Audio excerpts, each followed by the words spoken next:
வணக்கம் மக்களே, இன்னைக்கு நான் உங்களுக்காக ஒரு சூப்பரான டிடெக்டிவ் இன்வெஸ்டிகேஷன் படத்தை தான் கொண்டு வந்திருக்கேன். படத்தோட பேர் ஸ்ரீகாகுளம் ஷெர்லாக் ஹோம்ஸ். இந்த படத்தோட ஒன்லைன் என்னன்னா 1991 அப்போ நம்ம ஸ்ரீபெரும்புத்தூர்ல வச்சு ராஜீவ்காந்தியை படுகொலை பண்ணாங்களா, அதே நாள்ல விசாகப்பட்டினத்துல ஒரு இளம் பெண்ணும் கொடூரமா கொல்லப்பட்டு அந்த பெண்ணுடைய பாடி விசாகப்பட்டினம் கடற்கரை ஓரமா கரை ஒதுங்கி இருக்கு. அந்த பொண்ணுடைய சாவுக்கு காரணம்னு ஒரு 7 பேர். அந்த 7 பேர்ல கொலையாளி யாருன்னு இந்த படத்தோட ஷெர்லாக் ஹோம்ஸ் எப்படி கண்டுபிடிச்சார், அண்ட் இவருக்கும் அந்த கேஸுக்கும் இருக்கக்கூடிய சம்பந்தம் என்ன, இது எல்லாத்தையும் கிளைமாக்ஸ்ல ஒரு பங்கமான ட்விஸ்டோட சொன்ன படம் தான் இந்த ஸ்ரீகாகுளம் ஷெர்லாக் ஹோம்ஸ். சரி வாங்க இந்த படத்தை டீடைலிங்கா பாத்துருவோம். படத்தோட ஓபனிங் சீன்ல ஒரு போலீஸ் ஸ்டேஷன்ல பரபரப்பா ஒரு கால் வருது. இந்த மாதிரி ராஜீவ்காந்தியை ஸ்ரீபெரும்புத்தூர்ல வச்சு படுகொலை செஞ்சுட்டாங்கன்ட்டு. அவ்வளவுதான். இந்த நியூஸை கேள்விப்பட்டதும் விசாகப்பட்டினத்துல இருக்க இந்த போலீஸ் ஸ்டேஷன்ல இருக்க போலீஸ்காரருக்கு தலை வெடிக்குது. காரணம் என்னன்னா, லாஸ்டா ராஜீவ்காந்தி ஸ்ரீபெரும்புத்தூர் போறதுக்கு முன்னாடி விசாகப்பட்டினம் வந்து விசிட் பண்ணி தான் போயிருப்பாரு. சோ இங்க ஏதாவது கலவரம் வெடிச்சிருமோன்னு சொல்லிட்டு நைட் பேட்ரோலுக்காக இந்த இன்ஸ்பெக்டர் கான்ஸ்டபிள் எல்லாம் கூட்டிட்டு ஜீப் எடுத்துட்டு ரவுண்ட்ஸ் போக, அதே ஸ்ட்ரீட்ல ஸ்கூட்டர்லயும் பைக்லயும் ஆப்போசிட்ல வந்து 2 பேரும் மோதிட்டு நீ தாண்டா ராங் ரூட்ல வந்தன்னு சொல்லிட்டு மாத்தி மாத்தி அடிச்சுக்கிறானுங்க. ஒரு கட்டத்துல ஸ்கூட்டர்காரன் கடுப்பாய் பைக்காரனுடைய பைக்கை எரிச்சிடறான்.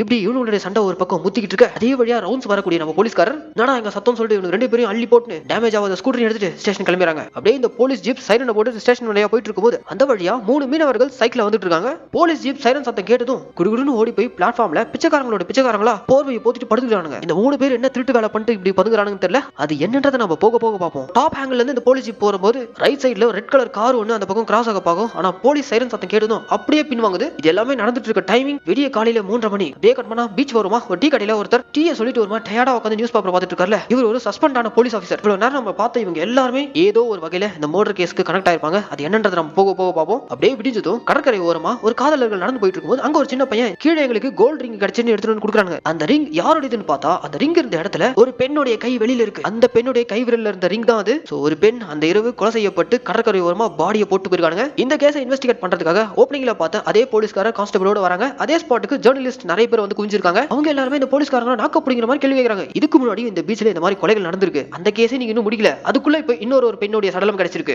எப்பதான் சார் கேஸை முடிப்பீங்க, நீங்களா எதுக்கு தான் டிபார்ட்மெண்ட்ல இருக்கீங்களோ அப்படின்ற மாதிரி அசிங்கப்படுத்துற விதமா அந்த ரிப்போர்ட்டர் பேச, அங்க இன்ஸ்பெக்டர் ரிப்போர்ட்டர் கிட்ட சவால் விட்டுறாரு. இன்னும் ஒரே வாரத்துல இந்த பொண்ணை கொன்னவன் யாவன்னு கண்டுபிடிக்கிறேன், அப்படி கண்டுபிடிக்க முடியலனா நான் டிபார்ட்மெண்ட் விட்டு வெளியேறேன் அப்படின்ற மாதிரிலாம் சவால் விட்டு ஸ்டேஷன் வந்துறாரு. ரிப்போர்ட்டர் கிட்ட வீராப்பா பேசிட்டோம், ஆனா ஸ்டேஷன் வந்தா ராஜீவ்காந்தி மர்டர் கேஸ் இன்வெஸ்டிகேட் பண்ண இவரும் கண்டிப்பா போகணும்னு ஆர்டர் வந்திருக்கு. 2 கேஸையும் அட் டைம்ல இன்வெஸ்டிகேட் பண்ண முடியாது, என்ன பண்றதுன்ற மாதிரி ஒரு தலை பிச்சிட்டு இருக்கும்போது அப்ப கூட இருக்க கான்ஸ்டபிள் ஒருத்தர், சார் இந்த மாதிரி கேஸுக்காக தான் என் நண்பன் ஒருத்தன் காத்துக்கிட்டு இருக்கான், பல நாளா போலீஸ் ஆகணும் தான் அவனோட கனவே, ஆனா அவனால டிபார்ட்மெண்ட் குள்ள சேர முடியல, அதனாலே அவன் ஒரு டிடெக்டிவ் ஆபீஸை ஓபன் பண்ணிட்டான், இந்த கேஸை இன்வெஸ்டிகேட் பண்றதுக்கு அவன் தான் சார் சரியான ஆள் அப்படின்ற மாதிரி அந்த கான்ஸ்டபிள் சொன்னதும் அதை இன்ஸ்பெக்டர் கேட்டுட்டு, யோ எல்லாம் சரி, ஆனா நீ சொல்ற ஆள் குற்றவாளி யாருன்னு கண்டுபிடிச்சதும் பிரஸ்கிட்ட நான் தான் கண்டுபிடிச்சேன்னு போய் சொல்லிட்டானா நம்ம டப்பா டான்ஸ் ஆடிடுமே அப்படின்ற மாதிரி இந்த போலீஸ்கார் சொல்ல, இல்ல சார் அவன் சொல்ல மாட்டான், அவனுக்கு தேவையானதெல்லாம் வெறும் கேஸ் மட்டும் தானே தவிர பேர் புகழ் அதெல்லாம் எதுவும் ஆசைப்பட மாட்டான் அப்படின்னா உடனே அந்த செல்லத்தை தூக்குங்கடா அப்படின்ற மாதிரி இன்ஸ்பெக்டர் சொல்லும் போதே அப்படியே கட் பண்ணா இப்பதான் ஹீரோட இன்ட்ரோ. அம்மாவுடைய பேர்ல ஷேரும் அப்பாவுடைய பேர்ல லாக்கும் அவனுடைய பேரான ஓம் பிரகாஷ்ல ஓம் எடுத்துக்கிட்டு 3த்தையும் சேர்த்து ஷெர்லாக் ஹோம்ஸா இங்க படத்தோட டைட்டில் போட்டு படத்தை ஆரம்பிக்கிறாங்க. ஓபன் பண்ணா நம்ம ஹீரோ ஒரு கோயில் திருவிழால நாடக ட்ரூப்ல அவன் கலெக்ட் பண்ணிட்டு இருந்த பணத்தை எவனோ திருடிட்டானா, அந்த பணத்தை எவன் திருடினான்னு கண்டுபிடிக்க சொல்லி அந்த கேஸை ஹீரோ கையில கொடுத்துருக்காங்க போல. இப்ப அந்த நாடக ட்ரூப்காரங்க வந்து ஹீரோ கேட்டுட்டு இருக்காங்க, யோ எவ்வளவு நேரம் ஆச்சு, யார் தான் அந்த காசை கொள்ளடிச்சா தயவுசெய்து சொல்லியான்ற மாதிரி கேட்டுட்டு இருக்க, உங்க ட்ரூப்லயே சைடு ரோல்ல ஒரு பொண்ணு நடிச்சிட்டு இருந்தால அந்த பொண்ணு தான் பணத்தை திருடி இருக்கா, போய் செக் பண்ணுங்க அப்படின்ற மாதிரி சொன்னதும் இவங்க போய் செக் பண்ணா கரெக்டா அந்த பொண்ணு தான் உள்ளுக்குள்ள பணத்தை ஒளிச்சு வச்சிருக்காங்க. உடனே இந்த பக்கம் ஹீரோ பக்கத்துல இருக்காங்க அப்பா அம்மா 2 பேரும், டேய் மகனே எப்பறா கண்டுபிடிச்சேன்னு கேட்டா, நைனா அது ரொம்ப சிம்பிள், நான் நாடகம் பார்த்துட்டு இருந்தேனா அதுல எல்லாரும் சீரியஸா நடிச்சிட்டு இருந்தாங்க, ஆனா இந்த பொண்ணு மட்டும் ஆக்டிங்ல கான்சென்ட்ரேட் இல்லாம ட்ரெஸ்ஸையே அட்ஜஸ்ட் பண்ணிட்டு இருந்தாங்க, அப்பவே கண்டுபிடிச்சா அவங்க தான் கல்பிரிட்னு. சோ இப்படிதான் எப்ப பார்த்தாலும் ஒரு டிடெக்டிவ் மைண்ட் செட்டோட இருக்கக்கூடிய ஆள் தான் நம்ம ஹீரோ. நம்ம ஹீரோக்கு வீடு ஆபீஸ் எல்லாம் ஒரே இடம் தான். இப்ப ஹீரோவை தேடி இந்த இன்ஸ்பெக்டர் கான்ஸ்டபிள் எல்லாரும் ஹீரோடைய ஆபீஸ்க்கு வந்ததும் அவங்க முன்னாடி நம்ம ஹீரோ பில்டப் குத்துறான். இது ராஜீவ்காந்தி கொலை கேஸை நான் தான் இன்வெஸ்டிகேட் பண்ணணுமா, ஐயோ ஆல்ரெடி நான் ரொம்ப பிஸியாச்சே அப்படின்ற மாதிரிலாம் இவன் பில்டப் கொடுத்து பேசிட்டு இருக்க. அப்ப கூட இருக்க நம்ம இன்ஸ்பெக்டர், யோ இவன் ஏதோ டுபாகூர் மாதிரி தர்றான், யோ சார் நல்ல வேலைக்காரன், கொஞ்சம் வாய் தான் ஜாஸ்தி, சரி நமக்கும் வேற வழியில இருந்து அந்த கேஸை ஹீரோ கையில கொடுக்க. அடுத்த சீன்லயே நம்ம ஹீரோ அந்த பெண்ணுடைய சடலம் கிடைச்ச அந்த ஸ்பாட்டுக்கு போயிட்டு நம்ம ஹீரோ இன்வெஸ்டிகேஷன் ஆரம்பிக்கிறான். ஒரு சின்ன துரும்பு கூட விடாம இவனுடைய இன்வெஸ்டிகேஷன் ப்ராசஸ் ஒரு மாதிரி ஸ்ட்ராங்கா போயிட்டு இருக்கு. இவன் கூட இவனுக்கு இவங்க அப்பா அம்மா ஹெல்ப் பண்ற விதமா ஒரு மாண்டேஜ் சீன்ஸ் எல்லாம் காட்டுறாங்க. அப்படியே இந்த இன்வெஸ்டிகேஷனோட முடிவுல நம்ம ஹீரோ நேரா ஸ்டேஷனுக்கு வந்து இன்ஸ்பெக்டர் கிட்ட, சார் இந்த பொண்ணுடைய கொலை கேஸ்ல கிட்டத்தட்ட 7 பேர் மேல எனக்கு சந்தேகம் இருக்கு,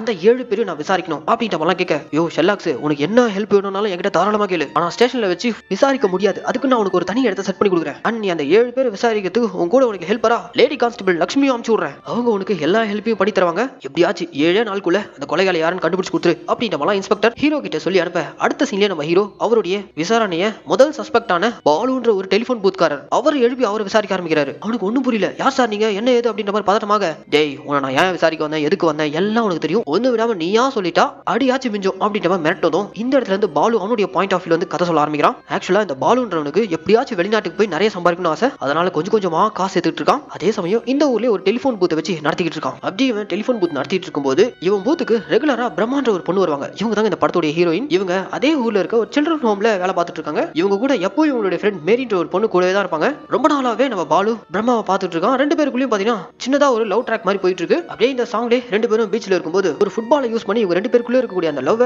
ஷேர் பண்ணிக்கிறாங்க. இப்படியே போயிட்டு இருக்கும்போது வழக்கம் போல பிரம்மா தன்னுடைய ஃப்ரெண்டோட பாலுவோட ஃபோன் பூத்துக்கு வரா. இவருடைய ஃப்ரெண்ட வெளியில இருக்க சொல்லிட்டு பிரம்மா ஃபோன் பூத்துக்குள்ள போக வெளியில ஜான்சின்ற ஒரு பொண்ணு வந்து உட்காராங்க. இந்த ஜான்சின்றவங்கள அங்க இருக்க எல்லாரையும் தெரியும். இவங்க எல்லாமே ஒரு காமனான ஃப்ரெண்ட்ஸா தான் இருக்காங்க. இப்போ பிரம்மா பாலு கூட தனியா போய் பேசணுன்றதுக்காக அவருடைய ஃப்ரெண்டு கிட்ட என் அண்ணன் வந்தா என்கிட்ட உடனே சொல்லு, நான் பாலு கிட்ட போய் பேசிட்டு வந்துறேன்னு சொல்லிட்டு அவ ஃப்ரெண்ட தனியா விட்டுட்டு இவ பாலு கூட தனியா பேச போயிடுறா. அப்படியே இவங்க ரெண்டு பேரும் தனியா பீச்ல உட்காந்து பேசிட்டு இருக்கும்போது அப்பதான் நம்ம ஹீரோயின் அவ லைஃப்ல ஃபேஸ் பண்ணக்கூடிய கஷ்டங்கள் எல்லாத்தையும் பாலு கிட்ட ஷேர் பண்ணிட்டு இருக்கா. இவ அம்மா கூட இருக்கிறதுக்கு தான் சந்தோஷமா இருந்தாலும் அம்மா ரீசெண்டா இறந்துட்டாங்களாம். அம்மா இறந்ததுக்கு அப்புறம் அண்ணன் வீட்டுல தான் இருக்கலாம். இவங்க அண்ணன் ஒரு சரியான சுடுமூஞ்சி, எப்ப பார்த்தாலும் திடீர்னு அடிச்சுனே இருப்பானா. இப்போ நான் உன்னை லவ் பண்ற விஷயம் அண்ணனுக்கு தெரிஞ்சு அவ்வளவுதான், நம்ம ரெண்டு பேரும் கொலை கூட பண்ண தயங்க மாட்டானுங்க. அந்த அளவுக்கு என் அண்ணன் ரொம்ப மோசமானவன். என் அம்மா போனதுல இருந்தே என் சந்தோஷமே போச்சு. நாளைக்கு என் பிறந்த நாள், எங்க வீட்டுல என் பிறந்த நாள் கொண்டாடுறது கூட ஆள் இல்ல அப்படின்ற மாதிரி ஹீரோயின் எமோஷனலா பேச, கவலையப்படாத உன் பர்த்டேவை நம்ம செலிப்ரேட் பண்றோம் அப்படின்ற மாதிரி பேசிட்டு இவங்க ரெண்டு பேரும் பைக் எடுத்துட்டு போகும்போது அந்த வழியா கார் கிட்ட ஒருத்தர் நின்னுட்டு இருக்காங்க. இவன் தான் ஹீரோயின் சொன்ன அந்த மொரட்டு அண்ணன். யார் கண்ணிலே இவ சிக்கிட கூடாதுன்னு நினைச்சாலும் அவன் கண்ணிலே மாட்டிக்கிறா. உடனே இவ முகத்தை மூடிட்டு பாலு வண்டியோட சொல்லிட்டு வேகமா அங்க கிளம்ப. பின்னாடியே அவங்க அண்ணனும் சேஸ் பண்ணிட்டு வந்திருக்கான். அவங்க அண்ணன் கண்ணில் மண்ணு தூக்கிட்டு நேரா கடைக்கிட்டு வந்து என் அண்ணன் பார்த்துட்டான், கிளம்பலாம் சொல்லிட்டு அவ ஃப்ரெண்டை கூட்டிட்டு அங்க இருந்து வேகமா கிளம்பிருக்கா. அன்னைக்கு நைட் பாலு ஹீரோனை நினைச்சு ஃபீல் பண்ணிட்டு இருந்திருக்கான். அப்ப இவனுடைய கடைக்கு அப்பப்போ வரக்கூடிய அந்த ஜான்சின்ற பொண்ணு இருக்காங்களே, அவங்கள இவன் அக்கான்னு தான் கூடுவான். அந்த ஜான்சி அக்கா இவன் ஃபீல் பண்ணிட்டு உட்காந்துட்டு இருக்கத பார்த்துட்டு என்னடா ப்ராப்ளம் கேட்டா, நாளைக்கு இவனுடைய கேர்ள் ஃப்ரெண்ட் பர்த்டே, ஆனா இவனால எதுவும் பண்ண முடியல. அது போக இன்னைக்கு யார் கண்ணில் மாட்டிட கூடாதுன்னு நினைச்சோமோ அவங்க அண்ணன் கண்ணிலே மாட்டிக்கிட்டோம். பாவம் அந்த பொண்ணு வீட்டுல என்ன கஷ்டப்படுதோ அப்படின்ற மாதிரிலாம் இவன் ஃபீலிங்கோட ஜான்சி கிட்ட சொல்ல, சரி ஃப்ரீயா விடு, இன்னைக்கு நைட்டே உன் ஆளுடைய பர்த்டேவை கொண்டாட வேண்டியது என்னுடைய பொறுப்புன்ட்டு இந்த ஜான்சி ஹீரோயின் வீட்டுக்கு கால் பண்ணி சில்ட்ரன்ஸ் ஹோம்ல ஒரு முக்கியமான வேலை இருக்கு, உடனே அவங்களை அனுப்பி வைங்க அப்படின்ற மாதிரி கால் பண்ணி கூப்பிட்டுருக்காங்க. அவளை கூட்டு வரதுக்காக அவளுடைய ஃப்ரெண்டை அனுப்பியிருக்காங்க. சோ இப்படி வீட்டுல போய் சொல்லி ஹீரோயினை அன்னைக்கு மிட் நைட் அவ ஃப்ரெண்டோட இவங்க 4 பேரா சேர்ந்து பீச்சுக்கு வந்து கேக் வெட்டி ஹீரோயின் பர்த்டேவை செலிப்ரேட் பண்ணிருக்காங்க. அதுக்கப்புறம் அன்னைக்கு நைட் ஜான்சி அக்கா இருக்காங்களே, அவங்க ஹீரோயின் ஃப்ரெண்டு கிட்ட சரி ஓகே அவங்க ரெண்டு பேரும் தனியா பேசிட்டோம், நாம ரெண்டு பேரும் அந்த பக்கம் போலாம்னு சொல்லிட்டு அவங்க ரெண்டு பேரும் இவங்களை பிரைவசியா விட்டு போக பாலுவும் ஹீரோயினும் கார்க்குள்ள உட்காந்துட்டு ரொமான்ஸ் பண்ணிட்டு இருக்கும்போது இவங்க முகத்துல யாரோ டார்ச்ல அடிக்கிறாங்க. யாருன்னு பார்த்தா படத்தோட ஓப்பனிங் விடிய காலையிலே ஒரு சஸ்பெண்ட் ஆன போலீஸ் ஆஃபீஸர் டீ கடையில உட்காந்து நியூஸ் பேப்பர் படிச்சிருந்தாரு சொன்னல, அந்த சஸ்பெண்ட் ஆன போலீஸ் ஆஃபீஸர் தான் ஃபுல் போதையில வந்து டேய் கார்க்குள்ள என்ன கசமசாவான்னு சொல்லிட்டு வெளியில தள்ளி பாலுவை போட்டு பொளந்துட்டு ஹீரோயின் கிட்ட இந்த சஸ்பெண்ட் ஆன போலீஸ் தப்பா நடந்துக்க பாக்குறான். திடீர்னு ஒரு பொண்ணுடைய கதறல் சத்தம். உடனே இவங்க 3 பேரும் ஓடி போய் பார்த்தா அங்க ஜான்சி நின்னு அழுதுட்டு இருக்கா. கீழே நம்ம ஹீரோயினோட ஃப்ரெண்ட் மேரி செத்து பாடியா கிடக்குறா. யார் கொலை பண்ணாங்கன்னு தெரியல. அங்க இந்த சஸ்பெண்ட் ஆன போலீஸ் வேற, டேய் நீங்க தான் பிளான் பண்ணி 3 பேர் சேர்ந்து இந்த பொண்ணை பீச்சுக்கு வர வச்சு கொண்டீங்களா, இருங்கடா என் டீமோட வரேன்னு சொல்லிட்டு இந்த போலீஸ் இவங்களை மிரட்டிட்டு அங்க வந்து போக பயந்து போன இந்த 3 பேரும் மேரின்ற அந்த பொண்ணுடைய பாடி கொண்டு போய் கடல்ல போட்டு இவங்க 3 பேரும் கார் எடுத்துட்டு கிளம்பிருக்காங்க. அப்படி போயிட்டு இருக்கும்போது அதே வழியா அன்னைக்கு ராத்திரி பெட்ரோல் சர்வீஸ்ல இருந்து போலீஸ்காரங்களுடைய கார் சைரன் போட்டு வரத பார்த்துட்டு உடனே இவங்க அந்த ரூட்ல இருந்து பின் வாங்கிருக்காங்க. இதை நம்ம படத்தோட ஓப்பனிங்லயே பார்த்திருப்போம். இதுதான் சார் அன்னைக்கு நடந்துச்சு அப்படின்ற மாதிரிலாம் இந்த பாலு நம்ம ஹீரோ ஷெர்லாக் ஹோம்ஸ் கிட்ட சொல்ல, இப்ப பாலு நீ சொல்ற கதைப்படி பார்த்தா நீங்க கொலை பண்ணலன்றீங்க, அப்புறம் ஏன் நீங்க போலீஸ் ஸ்டேஷன் போய் இந்த விஷயத்த சொல்ல? அதுவா சார் நான் ரொம்ப நாளா ஃபாரின் ட்ரை பண்றேன், போலீஸ் கேஸ் ஆயிடுச்சுன்னா பாஸ்போர்ட் விசா எதுவுமே கிடைக்காது, அதான் சார் அன்னைக்கு நைட் அப்படியே மறைச்சிட்டோம், மத்தபடி நாங்க அந்த பொண்ணு கொலை பண்ணல அப்படின்ற மாதிரிலாம் பாலு சொன்னதும் அப்போ கொலையாளி யாரா இருக்கும்னு சொல்லிட்டு ஹீரோ யோசிக்க ஆரம்பிக்கிறான். ஹீரோ கைக்கு இந்த கேஸ் வந்து இன்னியோட 2வது நாள் ஆகுது. சோ இன்னைக்கு நம்ம ஹீரோ பீச் ஓரமா வேற ஏதாவது தடயம் கிடைக்குதான்னு சொல்லிட்டு தேடி போயிருக்கான். அதே ஸ்பாட்டுக்கு இன்ஸ்பெக்டரும் வந்திருக்காரு. யோ என்னயாச்சு, இன்வெஸ்டிகேஷன்ல ஏதாவது தேர்ச்சா? சார் கொஞ்சம் பொறுமையா இருங்க, அந்த பொண்ணுடைய போஸ்ட்மார்ட்டம் ரிப்போர்ட் வந்துருச்சா அப்படின்ற மாதிரிலாம் ஹீரோ கேட்க, யோ போஸ்ட்மார்ட்டம் ரிப்போர்ட் எல்லாம் வரதுக்கு லேட் ஆகும், நமக்கு இன்னும் 6 நாள் தான் டைம் இருக்கு, அதுக்குள்ள மர்டர் யாருன்னு கண்டுபிடியா அப்படின்ற மாதிரிலாம் பிரஷர் கொடுத்துட்டு போக அடுத்த சீன்லயே நம்ம ஹீரோ இந்த கேஸ்ல செகண்ட் சஸ்பெக்டா இருக்கிறது நம்ம ஹீரோயின் அவளுடைய ஃப்ரெண்டான மேரி தான் கொல்லப்பட்டிருக்கா. இப்போ அவளை கூப்பிட்டு உட்கார வச்சு விசாரிச்சுட்டு இருக்காங்க. நம்ம ஹீரோவோட இன்ட்ரோகேஷன் ரூம்ல எப்பவும் கூடவே அவங்க அப்பா அம்மாவும் இருக்காங்க. இப்போ ஹீரோனை விசாரிக்கிறாங்க, அந்த டே என்ன நடந்துச்சு சொல்லுங்க. அப்படியே ஃபிளாஷ்பேக் நம்ம ஹீரோயின் அவங்க வீட்டுல அவங்க அண்ணாவுடைய ஒய்ஃப் அண்ணி எப்ப பார்த்தாலும் ஹீரோயினை திட்டிகிட்டே தான் இருப்பாங்க. அதே மாதிரி தான் ஹீரோ பாரு வேலைக்கு போனமா வந்தமான இருக்கணும், அதை விட்டுட்டு இந்த லவ் கிவ் ஏதாவது கேள்விப்பட்ட அன்னிக்கே உனக்கு கருமாதிதான் அப்படின்ற மாதிரிலாம் மிரட்டி அனுப்புவாரு. இதே வெளியில இருக்க ஹீரோயின் ஃப்ரெண்டான மேரி கேட்டு, ஏமா இப்படி ஒரு முரட்டான வச்சுட்டா நீ பாலு லவ் பண்ணிட்டு இருக்க, அதுக்கு என்ன பண்றது, என்னதான் என் வீடு எனக்கு நரகமா இருந்தாலும் பாலு கூட இருக்கிற நாட்கள் சந்தோஷமா இருக்கு அப்படின்ற மாதிரிலாம் தான் ஃப்ரெண்டு கிட்ட ஷேர் பண்ணிட்டு அப்படியே போன் பூத்துக்கு வந்திருப்பா. அதுக்கப்புறம் தான் இவங்க 2 பேரும் பீச்சுக்கு போய் பேசிட்டு ரிட்டர்ன் வரும்போது தான் இவங்க அண்ணா கண்ணில் இவ மாட்டிருப்பா. அன்னைக்கு நைட்டு வீட்டுக்கு வந்ததும் இவங்க அண்ணன் இவள பெல்ட்டால தோலை உரிச்சிருப்பாரு. இதெல்லாம் நினைச்சு இவ ஃபீல் பண்ணிட்டு இருக்கும்போது அன்னைக்கு நைட் ஜான்சி பண்ண அந்த கால்னால ஃப்ரெண்டு வந்து இந்த மாதிரி ஹோம்ல ஒரு முக்கியமான வேலை இருக்குன்னு சொல்லிட்டு ஹீரோனை கூட்டிட்டு அந்த இரவு வீட்டை விட்டு வெளில வந்ததும் இவங்க 4 பேரும் கார் எடுத்துட்டு கிளம்பி பீச்சுக்கு வந்து ஹீரோனோட பர்த்டேவை கேக் வெட்டி சூப்பரா செலிப்ரேட் பண்ணிருப்பாங்க. அதுக்கப்புறம் ஜான்சியும் மேரியும் தனியா போனதும் பாலுவும் ஹீரோனும் காருக்குள்ள நான் ரொமான்ஸ் பண்ணலாம்னு போது அந்த டைம் அங்க இருந்து 3 ஃபிஷர்மேன்ஸ் வந்திருப்பாங்க. அந்த 3 பேரும் பாலுவை அடிச்சிட்டு போட்டு ஹீரோனை தூக்கிட்டு போக பிளான் பண்ணுவாங்க. அப்போ திடீர்னு ஒரு பொண்ணுடைய கதல் சத்தம். உடனே இவங்க எல்லாரும் ஓடி போய் பார்த்தா அங்க ஹீரோனோட ஃப்ரெண்டான மேரி செத்து கிடக்குறா, பக்கத்துல ஜான்சி அழுதுட்டு இருக்கா. அந்த பக்கம் அந்த சஸ்பெண்ட் ஆன போலீஸ் ஆஃபீஸர் இருக்கார்ல அவர் ஒரு ஓரமாக விழுந்து கிடக்குறாரு. இதெல்லாம் பார்த்து அந்த 3 ஃபிஷர்மேன்ஸ் இருக்கானுங்களே அவனுங்க ஐயோ ஏதோ ஜாலியா இருக்கலாம், நீங்க வந்து பார்த்தா இவளுக்கு நம்மள கொலை கேஸ்ல உள்ள தள்ளிடுவானுங்க போல இருக்குன்னு சொல்லிட்டு பயந்து போய் இந்த 3 பேரும் திருச்சி ஓடி இருப்பாங்க. சோ இப்போவும் ஹீரோயின் ஃப்ரெண்டான மேரின்றவள யார் கொலை பண்ணாங்கன்னு தெரியல. பயந்து போய் இவங்க 3 பேரும் சேர்ந்து அந்த பாடி கொண்டு போய் கடலை போட்டு அங்க இருந்து கார் எடுத்து தப்பிச்சிருக்காங்க. இதுதான் சார் அன்னைக்கு நைட் நடந்துச்சு அப்படின்ற மாதிரிலாம் ஹீரோயின் சொல்ல, ஹீரோயின் சொன்ன இந்த கதைப்படி அவங்களுக்கு யார் மேல சந்தேகம் இருக்குன்னா அந்த 3 ஃபிஷர்மன்ஸ் அவனுங்க தான் மேரி கிட்டயும் தப்பா நடந்துக்க ட்ரை பண்ணும்போது அவனுக்கு தான் மேரி ஏதோ பண்ணிட்டு போயிட்டானுங்க. எல்லாம் நீ சந்தேகப்படுறதெல்லாம் சரிதாமா, ஆனா நீ ஏன் போலீஸ்க்கு போல அப்படின்ற மாதிரி நம்ம ஷெர்லாக் ஹோம்ஸ் கேட்க, இவனும் பாலுவோடி அதே ரீசன் தான் சொல்றான். பாலு ஃபாரின் போகணும் ட்ரை பண்ணிட்டு இருக்கான், இந்த நேரம் கோர்ட்டு கேஸ் அதெல்லாம் பெரிய தலைவலி ஆயிடும், அதனால தான் நாங்க ஸ்டேஷனுக்கு போல அப்படின்ற மாதிரிலாம் ஹீரோயின் சொல்றா. இப்போ ஹீரோனோட இன்டராக்ஷன் முடிஞ்சதும் ஹீரோ வெளியில வந்து அவங்க அப்பா அம்மா கிட்ட இந்த பாலுவை கேட்டா அவன் ஒரு கதையை சொல்றான். அவன் கதையில இந்த சஸ்பெண்ட் ஆன போலீஸ் ஆஃபீஸர் வந்திருப்பான், ஆனா ஹீரோயின் கதையில 3 ஃபிஷர்மன்ஸ் வந்ததா சொல்றா. இதுல யார் சொல்றது உண்மை அப்படின்ற மாதிரி ஷெர்லாக் ஹோம்ஸ் யோசிச்சுக்கிட்டே சரி அடுத்த சஸ்பெக்டை விசாரிக்க போகும்னு சொல்லிட்டு கிளம்ப கட் பண்ணா இன்னைக்கு டே 3 ஸ்டேஷன்ல இருக்க சவால் வீட்டு அந்த இன்ஸ்பெக்டர் இருக்கார்ல அவர்கிட்ட இந்த ரிப்போர்ட்டர் போயிட்டு, என்ன சார் 3 நாள் ஆச்சு அந்த பொண்ணுடைய கொலை கேஸை பத்தி எதுவுமே சொல்ல மாட்டேறீங்க, நீங்க வேலை செய்ய தானே கவர்மெண்ட் உங்களுக்கு காசு கொடுக்குது, சும்மா சுத்தி நிக்கிறீங்களே அப்படின்ற மாதிரி வெறுப்பேத்த பேச இன்ஸ்பெக்டர் காண்டாயிரார். யோ எண்ணி 7 நாளுக்குள்ள கேஸை முடிக்கணும்னு சொன்னல, 3 நாள் தானே இருக்கு, இன்னும் 4 நாள் பேலன்ஸ் இருக்குல்ல, அதுக்குள்ள கொலைகாரன் யாரும் கண்டுபிடிப்போம், போயிட்டு உங்க வேலையை பாருங்கடான்ற மாதிரி அந்த ரிப்போர்ட்டரை நோஸ் கட் பண்ணி அனுப்பிட்டு ஷெர்லாக் ஹோம்ஸ்க்கு ஹெல்ப் பண்ண அனுப்பின லேடி கான்ஸ்டபிள் ஆன லட்சுமிக்கு கால் பண்ணி, ஏமா அந்த தொப்பிக்காரன் வேலை செய்யறானா இல்லையா, கேஸ் இப்போ எந்த நிலைமையில இருக்கு அப்படின்ற மாதிரி விசாரிக்க, சார் அவர் இப்போ ஒவ்வொருத்தரா விசாரிச்சுட்டு இருக்காரு, எதுவாக நான் உங்களுக்கு அப்டேட் பண்றேன் அப்படின்ற மாதிரி இந்த லேடி கான்ஸ்டபிளும் இன்ஸ்பெக்டருக்கு அப்டேட் பண்ணிட்டு இங்க இந்த லேடி கான்ஸ்டபிள் ஹீரோவை பிரஷர் கொடுக்குறாங்க. 3 நாள் ஆச்சு கேஸ்ல ஒரு முன்னேற்றமும் இல்ல, இன்ஸ்பெக்டர் காட்டு கத்துறாரு, ஒழுங்கா கொடுத்த டைம்குள்ள கொலைகாரன் யாரும் கண்டுபிடிச்சிரு, இல்லனா பெரிய பிரச்சனை மாட்டிப்ப அப்படின்ற மாதிரிலாம் இந்த லேடி கான்ஸ்டபிள் வார்னிங் கொடுக்க, ஆனா எல்லாத்தையும் நம்ம ஹீரோ ரொம்ப சில்லா கூலா ஹேண்டில் பண்ணிட்டு இப்போ அடுத்ததா இவர் இன்ட்ராகேட் பண்ணக்கூடியது இந்த கேஸ்ல 3வது சஸ்பெக்டா இருக்கக்கூடிய அந்த ஜான்சி அக்கா, அவங்கள கூட்டு வந்து உட்காரச்சு விசாரிக்க ஆரம்பிக்கிறாரு. கேள்வி கேட்கறதுக்கு முன்னாடியே ஜான்சி நீ யாரு, எங்க இருந்து வர, எப்படிப்பட்ட பொண்ணு, எல்லா டீட்டெயிலும் நான் கலெக்ட் பண்ணி தான் வச்சிருக்கேன்னு சொல்லிட்டு ஜான்சியை பத்தி புட்டு வைக்கிறாரு. ஆக்சுவலா இந்த ஜான்சின்ற பொண்ணு இந்த ஸ்டேட் பொண்ணே கிடையாது, இவ வெளியூர்ல இருந்து வந்திருக்கா, ஆல்ரெடி மேரிட் வர இருந்தும் அவங்க ஹஸ்பண்டை விட்டு இந்த மேரேஜை பிரேக் பண்ணிட்டு வந்தாங்க, அதுக்கு காரணம் இவங்க ஒரு லெஸ்பியன். இப்படி இவங்கள பத்தின டீடைல்ஸ் எல்லாம் தெரிஞ்சுட்டு தான் நம்ம ஹீரோ இப்போ இவங்க கிட்ட இன்ட்ரோகேஷன் ஆரம்பிக்கிறாங்க. சொல்லுங்க அன்னைக்கு என்ன நடந்துச்சுன்னு சொல்லிட்டு இப்போ இவங்களுடைய பாயிண்ட் ஆஃப் வியூல ஃபிளாஷ்பேக். இந்த ஜான்சியோட ஃபோக்கஸ் ஃபுல்லா யார் மேல இருந்திருக்குன்னா நம்ம ஹீரோனோட ஃப்ரெண்டான மேரி. அன்னைக்கு ஹீரோயின் ஃபோன் பூத்துக்குள்ள ஹீரோ கூட பேசுறதுக்காக உள்ள போகும்போது அப்போ அவளுடைய ஃப்ரெண்ட் மேரி தனியா வெளியில உட்காந்துட்டு இருக்க பார்த்துட்டு தான் இந்த ஜான்சி அந்த ஃபோன் பூத் கடைக்கே போயிருப்பா. அங்க வச்சு மேரி கிட்ட எனக்கு ஒன்று பிடிச்சிருக்கு, நம்ம 2 பேரும் ஒண்ணா இருக்கலாம் அப்படின்ற மாதிரிலாம் இவ எடுத்த உடனே ஓப்பனா கேட்டுட்டு இருப்பா. அதை கேட்டதும் மேரி செம்ம டென்ஷன் ஆயிட்டு, என்னங்க ஏங்க இப்பெல்லாம் பேசுறீங்க, இப்பெல்லாம் பேசாதீங்க, எனக்கு அருவருப்பா இருக்கு, நான் அந்த மாதிரி பொண்ணெல்லாம் கிடையாது அப்படின்ற மாதிரி அவாய்ட் பண்ணிருக்காங்க. அன்னைக்கு நைட் வீட்டுக்கு வந்த ஜான்சி மேரியோட ரிஜெக்ஷனை இவங்களால ஏத்துக்க முடியல, மேரியோட போட்டோல கத்தியால குத்துன்னு குத்திட்டு எனக்கு கிடைக்காது யாருக்கும் கிடைக்க கூடாது அப்படின்ற மாதிரி அன்னைக்கே இவ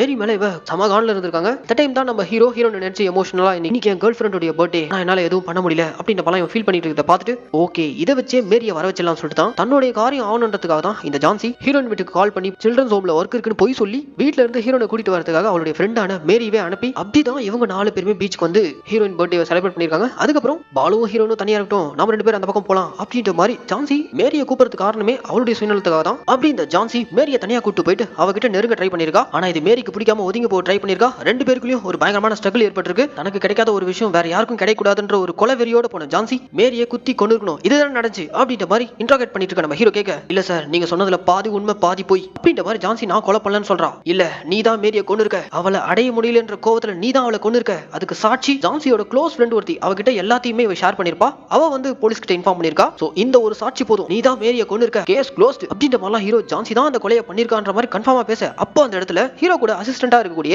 கான்ஸ்டபிள் லட்சுமி இருக்காங்க, அவங்க வந்து ஜான்சி இந்த கொலையை பண்ணல, ஏன்னா இப்போதான் போஸ்ட்மார்டம் ரிப்போர்ட் வந்திருக்கு, அந்த ரிப்போர்ட் படி பார்த்தா ஆல்ரெடி மனுஷன் தான் மேரியை கொண்டு இருக்கான்ற மாதிரி ரிப்போர்ட் வந்திருக்கு. சோ இந்த ரிப்போர்ட்டை வச்சு பார்க்கும்போது கொலை பண்ணது கொலைகாரி கிடையாது, கொலைகாரன். உடனே ஹீரோ யோசிக்கிறாரு, கொலைகாரன்னா அப்ப இந்த சஸ்பெக்ட் லிஸ்ட்ல ஆண்கள் யார் யாருன்னு பாத்தீங்கன்னா பாலு, சஸ்பெண்ட் ஆன போலீஸ் ஆஃபீஸர் ஒருத்தர் அண்ட் 3 ஃபிஷர்மன்ஸ், இந்த 5 பேர்ல யாரோ ஒருத்தர் தான் கொலை பண்ணிருக்கணுமா அப்படின்ற மாதிரி நம்ம ஹீரோ அவங்க அப்பா அம்மாவோட உட்கார்ந்து யோசிச்சுட்டு இருக்கும்போது ஹீரோவை எங்க போனாலும் ஒரு வித்தியாசமான மாஸ்கோட ஒருத்தன் ஃபாலோ பண்ணிட்டே இருக்கான். யாரா இந்த பாடி சோடான்னு சொல்லிட்டு உடனே போயிட்டு அவன மாஸ்க் பிடி அந்த மர்ம நபருடைய முகத்தை பார்க்க நம்ம ஹீரோ ட்ரை பண்றான். ஆனா அதுக்குள்ள அவன் எஸ்கேப் ஆயிடுறான். ஹீரோக்கு மிஞ்சந்து வெறும் மாஸ்க் மட்டும் தான். இந்த மாஸ்க் மேன் யாருன்னு தெரியல. மேரியை கொண்ட அந்த 6 feet டால் கொண்ட ஆள், அவனையும் இன்னும் கண்டுபிடிக்க முடியல. ஒரு பக்கம் பாத்தீங்கன்னா ஸ்டேஷன்ல முற்றுகையிட்டு பிரஸும் ரிப்போர்ட்டரும் போராட்டம் பண்ணிட்டு இருக்காங்க. நடுவுல இன்ஸ்பெக்டர் வேற ஹீரோக்கு கால் பண்ணி, யோ கேஸ் உங்க கைக்கு வந்து கிட்டத்தட்ட 5 நாள் ஆகுது, இன்னும் என்ன பண்ணிட்டு இருக்க அப்படின்ற மாதிரி கேட்க, சார் கரெக்டான ரூட்ல தான் போயிட்டு இருக்கேன், இப்போ என்னுடைய அடுத்த சஸ்பெண்ட் ஆன போலீஸ் ஆஃபீஸர், அவர் எங்களால டைரக்டா ரீச் பண்ண முடியாது, நீங்க தான் அவரை என்கிட்ட வர வைக்கணும் அப்படின்ற மாதிரி ஹீரோ இன்ஸ்பெக்டர் கிட்ட கேட்க, ஓகே நான் உடனே அவனை வர வைக்கிறேன்னு சொல்லிட்டு அடுத்த சீன்ல அந்த சஸ்பெண்ட் ஆன போலீஸ் ஆஃபீஸர் அவரை தான் நம்ம ஹீரோ இன்ட்ரோகேட் பண்றாரு. இந்த சஸ்பெண்ட் ஆன போலீஸ் ஆஃபீஸர் இருக்கார்ல, இவருக்கு ஒரு வித்தியாசமான நோய் இருக்கு. ஏரியால ஏதாவது ஒரு லவ் கப்பிள்ஸை பார்த்துட்டாலே அவங்கள அடிச்சு பிரிச்சு ஓட விடுறதே வேலையை வச்சுருக்காரு. அதுக்கு காரணம் ரொம்ப வருஷத்துக்கு முன்னாடி இவருக்கும் இவரோட வைஃபுக்கும் குழந்தையே இல்லையா. சோ அதனால ஒரு பெண் குழந்தையை தத்தெடுத்து வளர்த்துருக்காங்க. அந்த பொண்ணு நல்லா வளர்ந்து இவங்க கிட்ட சொல்லாம கொள்ளாமலே வேற ஒருத்தனை லவ் பண்ணிட்டு ஓடிடுச்சான். அந்த சோகத்துல படுத்தவங்க தான் இவங்க மனைவி, அதோட எந்திரிக்கவே இல்லையா. சோ இப்படி இவருடைய லைஃபே இருண்டு போனதுக்கு காரணமே இந்த காதல், இந்த லவ். அதை ஒழிக்காம விட மாட்டேன்ற மாதிரி ஒரு சைக்கோபாத் மாதிரி ஊருக்குள்ள இறங்கி காதல் ஜோடி கண்ணில் பட்டாலே கல்லால் அடிச்சு ஓட விடுறதே வேலையை வச்சிருக்காரு. இதனால தான் இவரை போலீஸ் டிபார்ட்மெண்ட்ல சஸ்பெண்ட் பண்ணி உட்கார வச்சிருக்காங்க. ஒரு நாள் நைட் பீச்ல அப்படியே சுத்திட்டு இருக்கும்போது தான் அந்த ரெட் கலர் காருக்குள்ள பாலுவும் ஹீரோயினும் ரொமான்ஸ் பண்ணிட்டு இருக்கத பார்த்துட்டு வெளியில இழுத்து போட்டு இவங்களுக்கு அட்வைஸ் பண்ணி வீட்டுக்கு அனுப்ப தான் பாத்துருப்பாரு. ஹீரோயின் கிட்ட தப்பாலாம் நடந்துக்க ட்ரை பண்ணிருக்கவே மாட்டாரு. அப்பதான் திடீர்னு யாரோ கத்தர சத்தம் கேட்டோம். உடனே ஓடி போய் பார்த்தா அங்க மேரி செத்து கிடந்தா. இந்த 3 பேர்ல யாரோ தான் அந்த பொண்ணை கொலை பண்ணிட்டாங்க. உடனே இந்த விஷயத்தை ஸ்டேஷன்ல இன்ஃபார்ம் பண்ணி ஆளுங்களை கூட்டு வரதுக்கு கிளம்பினேன். அப்ப திடீர்னு யாரோ என் பின்மண்டையில அடிச்சாங்க. அப்படியே அந்த ஸ்பாட்லயே நான் மயங்கி விழுந்துட்டேன். ஒரு விடிய காலையில மயக்க தெளிஞ்சதும் ஒரு டீ கடைக்கு வந்து டீ குடிச்சிட்டு இருக்கும்போது தான் ராஜீவ் காந்தியோட கொலைகேஸை பத்தி நான் நியூஸ் பேப்பர்லயே பார்த்தேன். அப்படின்ற மாதிரிலாம் இந்த சஸ்பெண்ட் ஆன போலீஸ் ஆஃபீஸர் அன்னைக்கு நைட் என்ன நடந்துச்சுன்னு சொல்லிட்டு ஹீரோ கிட்ட சொல்லிட்டு கிளம்புறாரு. இவரும் கொலை பண்ணலாம், அப்ப வேற யாரா இருக்கும் அப்படின்ற மாதிரி யோசிச்சுட்டு இருக்கும்போது இன்னொரு பக்கம் ரிப்போர்ட்டர்ஸ் எல்லாம் ஸ்டேஷனை முற்றுகையிட்டு போராட்டம் தீவிரமாயிட்டு இருக்கு. இன்ஸ்பெக்டர் வேற ஹீரோக்கு போன் பண்ணி பிரஷர் கொடுத்துட்டு இருக்காரு. இப்ப இவருடைய சஸ்பெக்ட் லிஸ்ட்ல இருக்க லாஸ்ட் 3 பேர் அந்த ஃபிஷர்மேன்ஸ், அவனுங்க 3 பேரையும் கூட்டு வந்து அன்னைக்கு நைட் என்ன நடந்துச்சு சொல்லுங்க விசாரிச்சுட்டு இருக்கும்போது தான் இவனுங்க ரெகுலரா பீச் சைடுல என்ன வேலை பண்ணுவாங்களோ அதை எல்லாத்தையும் நம்ம ஹீரோ கிட்ட கக்கிட்டு இருக்காங்க. ஆக்சுவலா நைட் ஆனா இவங்களுடைய பொழப்பே பீச் ஓரமா வரக்கூடிய கப்புள்ஸை கலாய்க்கிறது, அவங்க கிட்ட தப்பா நடந்துக்க ட்ரை பண்றது, இப்படி இந்த மாதிரியான திருட்டு வேலையெல்லாம் பண்ணிட்டு இருக்கும்போது ஒரு நாள் ஒரு கப்புள்ஸை புடிச்சு பையனை துரத்தி அடிச்சுட்டு பொண்ணை இவனுங்க நாசம் பண்ணிருக்கானுங்க. இந்த கதையெல்லாம் ஹீரோ கிட்ட சொல்ல, இது பொண்ணு நாசம் பண்ணீங்களா, அட பாவீங்களா, டேய் நான் அந்த கேஸ் பத்தி கேக்குறா, சிவப்பு கலர் கார் அந்த கேஸ் பத்தி கேக்குறேன். ஓ அதுவான்னு சொல்லிட்டு திரும்ப இந்த 3 பேர் அன்னைக்கு நைட் பீச் ஓரமா யாரும் இல்லாம அனாமுத்தா இருந்த அந்த ரெட் கலர் கார்க்குள்ள உள்ள இருந்த பணம், இவனுக்கு தேவையான பொருள் அதெல்லாத்தையும் திருடிட்டு அங்க இருந்து எஸ் ஆகலான்னு பிளான் பண்ணும்போது தான் யாரோ கத்திர சத்தம் கேட்டிருக்கு. உடனே அவனுக்கு ஓடி போய் பார்த்தா அப்பதான் மேரி கொல்லப்பட்டிருக்கா. ஐயோ இப்பதான் திருட்டு வேலை பண்ணிருக்கோம், இங்க வந்து பார்த்தா ஒரு மர்டர், 2 கேஸும் நம்ம மேல வந்துரும் சொல்லிட்டு பயந்து போய் இந்த 3 பேரும் வேகமா பீச்சை விட்டு ஓடி போய் சைக்கிள் எடுத்துட்டு வேகமா போயிட்டு இருக்கானுங்க.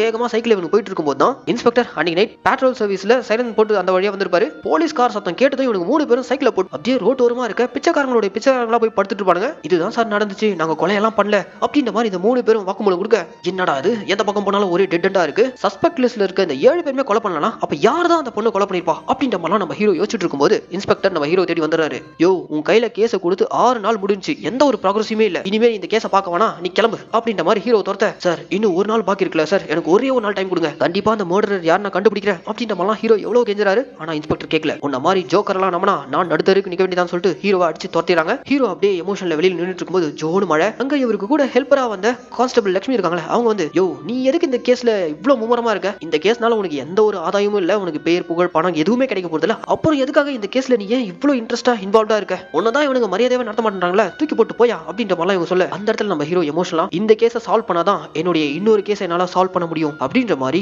இந்த இடத்துல இவரு இந்த கான்ஸ்டபிள் லட்சுமி கிட்ட இவர் ஏன் போலீஸ்க்கு வரணும்னு ஆசைப்பட்டாரு, அதுக்கு பின்னாடி யாருடைய கனவு இருந்துச்சுன்னு சொல்லிட்டு இவருடைய எமோஷனல் பிளாஷ்பேக்கை ஓபன் பண்றாரு. சின்ன வயசுல நம்ம ஹீரோடைய அப்பா அம்மா கூலி வேலை பார்த்து அவனை வளர்த்திருக்காங்க. சின்ன வயசுல இருந்தே நீ எப்படியாச்சும் போலீஸ் ஆகணும்டா மகனே அப்படின்ற மாதிரி அவனுக்குள்ள போலீஸ் கனவை ஊட்டி தான் வளர்த்திருக்காங்க. பெரிய நானதும் கஷ்டப்பட்டு படிச்சு போலீஸ் எக்ஸாம் எழுதி எப்படியாச்சும் அப்பா அம்மாவுடைய கனவை நிறைவேற்றணும், கண்டிப்பா நம்ம போலீஸ் யூனிஃபார்மோட தான் ரிட்டர்ன் ஊருக்கு போகணும் அப்படின்ற மாதிரியான ஒரு வைராகியத்துல நம்ம ஹீரோ வெயிட் பண்ணிட்டு இருக்கும்போது எக்ஸாம் ரிசல்ட்ல அவன் ஃபெயில் வந்துடுது. அவன் கூட எதிர அவன் ஃப்ரெண்டு பாஸ் ஆகி அவன் கான்ஸ்டபிள் ஆயிட்டான். ஆனா அந்த அட்டம்ப்ட்ல நம்ம ஹீரோவால போலீஸ் ஆக முடியல. ஆனா இந்த விஷயத்த அப்பா அம்மா கிட்ட சொன்னா அவங்க ரொம்ப கஷ்டப்படுவாங்கன்னு சொல்லிட்டு மறைச்சிட்டு நெக்ஸ்ட் டைம் எக்ஸாம் கிளியர் பண்ணி போலீஸ் ஆனதுக்கு அப்புறம் அப்பா அம்மா கிட்ட சொல்லலாம்னு வெயிட் பண்ணிட்டு இருக்கும்போது நம்ம ஹீரோவுடைய ஃப்ரெண்டு மூலமா அவனுக்கு ஒரு அதிர்ச்சி தகவல். உடனே இவன் ஓடி போய் பார்க்கறான். அங்க கடற்கரை ஓரமா இவனை கூலி வேலையெல்லாம் செஞ்சு கஷ்டப்பட்டு வளர்த்த இவங்க அப்பா அம்மா இறந்து போய் சடலமா அங்க கரையை ஒதுங்கி இருக்காங்க. போலீஸ் இன்வெஸ்டிகேஷன்ல அப்பா அம்மா 2 பேருமே தற்கொலை பண்ணி இறந்துட்டாங்கன்ற மாதிரி கேஸை க்ளோஸ் பண்ணிட்டாங்க. ஆனா ஹீரோ கண்ணுக்கு அது தற்கொலை இல்ல கொலை அப்படின்ற மாதிரி அவனுக்குள்ள கன்ஃபார்மா தெரிஞ்சிருக்கு. அது இல்லாம அப்பா அம்மாவோட இறப்பு அவனை பயங்கரமா டிஸ்டர்ப் பண்ணிருக்கு. அதனாலதான் செத்ததுக்கு அப்புறமும் அவங்க அப்பா அம்மா தான் கூட இருக்கிற மாதிரி இவன் ஃபீல் பண்ணிருப்பான். படத்தோட ஆரம்பத்துல இருந்து இப்ப வரைக்கும் அவங்க கூடவே அவங்க அப்பா அம்மா இருக்கிற மாதிரியான காட்சிகள் எதனாலனா அவனுக்குள்ள இருக்கக்கூடிய அந்த ஹாலுசினேஷன்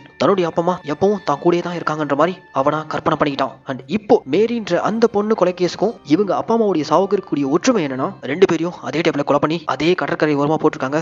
சோ இந்த பொண்ணை யார் கொலை பண்ணாங்கன்னு தெரிஞ்சுக்கிட்டா அவங்க அப்பா அம்மாவுடைய கொலைக்கு காரணம் யாருன்னு கண்டுபிடிச்சலாம். அதுக்காக தான் நம்ம ஹீரோ இந்த கேஸ்ல இவ்வளவு மும்முரமா இறங்கி இன்வெஸ்டிகேஷன் பண்ணிட்டு இருக்கான். இதெல்லாம் கேட்டுட்டு இருக்க கான்ஸ்டபிள் லட்சுமி அவங்களும் எமோஷன் ஆயிட்டு ஓகே நான் உங்க கூட இருந்து இந்த கேஸை சால்வ் பண்றதுக்கு ஹெல்ப் பண்றேன் அப்படின்ற மாதிரி இவங்க 2 பேரும் போலீஸோட உதவியே இல்லாம தனியா போய் இந்த கேஸை இன்வெஸ்டிகேட் பண்றாங்க. இதுக்கு நடுவுல ஒரு ஐட்டம் சாங். அந்த சாங்ல ஒருத்த மேல நம்ம ஹீரோ சந்தேகப்படுறாரு. அவன் யாருன்னா நடுவுல ஒரு வித்தியாசமான மாஸ்க் போட்டு வந்து நம்ம ஹீரோ வேவ் பார்த்தால அந்த நபர். அவனை நம்ம ஹீரோ பிடிச்சிடறான். அவனை பிடிச்சி விசாரிச்சதுக்கு அப்புறம் அந்த பொண்ணை யார் கொலை பண்ணா எதுக்கு பண்ணா இது எல்லாமே நம்ம ஹீரோக்கு தெரிய வருது. உடனே அடுத்த சீன்லயே இன்ஸ்பெக்டர்ல இருந்து கமிஷனர் வரைக்கும் எல்லாரையும் ஒரு இடத்துல கூப்பிட்டு கொலையாளி யார் நான் கண்டுபிடிச்சிட்டேன் அப்படின்ற மாதிரி நம்ம ஹீரோ கூப்பிட்டுருக்காரு. ஆனா அந்த இடத்துல இன்ஸ்பெக்டர் கமிஷனர் கிட்ட சார் இவன் ஒரு டுபாகூர், நானே இவனை நம்பி ரொம்ப ஏமாந்துட்டேன், இப்ப பாருங்களேன் எந்த ஒரு ப்ரூஃப்மே இல்லாம செம்மையா நம்ம கிட்ட கதை விட போறான் அப்படின்ற மாதிரிலாம் இந்த இன்ஸ்பெக்டர் கமிஷனர் கிட்ட நம்ம ஹீரோவை பத்தி ரொம்ப கேவலமா சொல்லிட்டு இருக்க. அந்த இடத்துல நம்ம ஹீரோட என்ட்ரி வித் ப்ரூஃபோட வந்திருக்கான். பீச்ல பாடியா கடந்த மேரி அந்த பொண்ணை யாரு கொலை பண்ணாங்கன்னா அது இவன் தான் சொல்லிட்டு ஒருத்தனுடைய போட்டோ எடுத்து வைக்கிறாங்க. இந்த நபர் வேற யாரும் இல்லைங்க. படத்தோட ஓப்பனிங் சீன்லயே ஒரு ஸ்கூட்டர் கார் வந்து மோட்டார் பைக் மேல மோதி 2 பேருக்குள்ள தகராறு ஏற்பட்டு ஒரு கட்டத்துக்கு மேல இந்த ஸ்கூட்டர் காரன் பைக் காரனுடைய பைக்கை கொளுத்தி விட்டு ரோட்ல சண்டை போட்டுட்டு இருக்கப்போ இதே இன்ஸ்பெக்டர் தான் ராஜீவ் காந்தியோட கொலை விஷயம் கேள்விப்பட்டதும் ரோட்ல எதுவும் கலவரம் உண்டாயிடும் சொல்லிட்டு ரோந்து படியில இருந்தார்ல, அப்போ இந்த வண்டிக்காரங்க சண்டை போறத பார்த்துட்டு ஸ்கூட்டர் காரனை அரெஸ்ட் பண்ணி கூட்டு போயிருப்பாரு. ஸ்கூட்டரையும் கொண்டு போயிட்டு ஸ்டேஷன்ல வச்சிருப்பாருல. சோ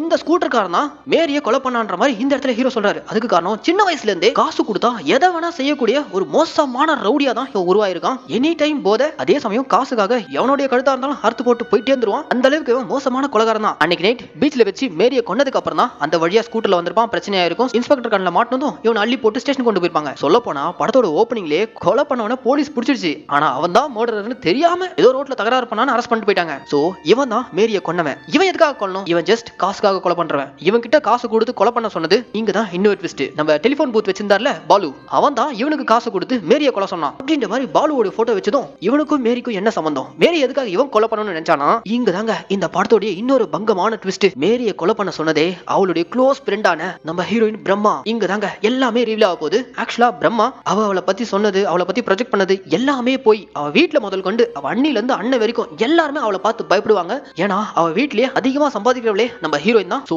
யார் கண்ட்ரோலும் இல்லாம மொத்த வீட்டையுமே தன்னுடைய கட்டுப்பாட்டுக்குள்ள வச்சிருந்திருக்கா. இவ சின்ன வயசுல இருந்தே பயங்கர பணத்தாசை கொண்டவளா இருந்திருக்கா. ஒரு நாள் இவருடைய அப்பா கடன் தொல்லையால தூக்கு மாட்டி இறந்து போயிட்டாரு. அப்ப கூட அழாம இவர் தான் ஊர் ஃபுல்லா கடன் வாங்கிட்டு காசே இல்லாம நடுத்தருக்கு வந்து கம்பி நிட்டாரு. ஆனா நாம இப்படி ஒரு வாழ்க்கையை வாழக்கூடாது. பணம் தான் எல்லாம். பணத்துக்காக எதையும் செய்யக்கூடியவளா நம்ம ஹீரோயின் சின்ன வயசுல இருந்தே வளர்ந்திருக்கா. அப்படி வளர்ந்ததும் இவளுக்கு சில்ட்ரன்ஸ் ஹோம்ல வேலை கிடைச்சிருக்கு. அதுவும் நார்மல் சில்ட்ரன் ஹோம் கிடையாது. அந்த ஹோம்ல ஒரு சில குழந்தைங்க எல்லாம் டிசேபிள்டு குழந்தைங்க. சோ அந்த ஹோம்ல குழந்தைகளை செக் பண்றதுக்காக டாக்டர் அப்பப்போ வந்து விசிட் பண்ணுவாரு. அந்த டாக்டர் பார்த்ததுமே ஹீரோயினுக்கு பிடிச்சு போயிடுது. ஓகே, இந்த டாக்டர் கிட்ட பணமும் இருக்கு, நல்ல வேலையிலும் இருக்காரு. சோ அதனால அவரை கரெக்ட் பண்ணி கல்யாணம் பண்ணணும்னு பிளான் பண்ணிரா. அந்த டாக்டர் தான் அந்த மிஸ்டீரியஸ் மாஸ்க் மேன். இவன் ஏன் ஹீரோயின் கூட உடந்தையானான்னு பாத்தீங்கன்னா இங்க தான் இன்னொரு ட்விஸ்ட். ஒரு நாள் நம்ம ஹீரோயின் நியூஸ் பேப்பர்ல உடல் உறுப்புகளை வித்து மோசடி செஞ்சிருக்காங்க. அப்படி அந்த ஆர்கன் டிரான்ஸ்பிளான்ட் மாஃபியால பல லட்சம் ரூபாய் புரண்டுட்டு இருக்கு அப்படின்ற மாதிரி நியூஸ் இவ கேள்விப்பட்டதும் இதை இந்த டாக்டர் கிட்ட சொன்னதும் லட்சக்கணக்கா அதுக்கும் மேல இந்த ஆர்கன் டிரான்ஸ்பிளான்ட் பிசினஸ்ல கோடியிலே பொருளலாம் அப்படின்ற மாதிரி சொல்ல அவ்வளவுதாங்க. இதை கேட்டதுமே நம்ம ஹீரோனுக்குள்ள மணி அடிக்க ஆரம்பிச்சிடுது. அந்த இடத்துல டாக்டரை கூப்பிட்டு இந்த ஹோம்ல யாருக்கும் எதுக்கும் உதவாம இருக்கக்கூடிய இந்த குழந்தைங்க இவங்களுடைய ஆர்கன்ஸை திருடி வித்தாலும்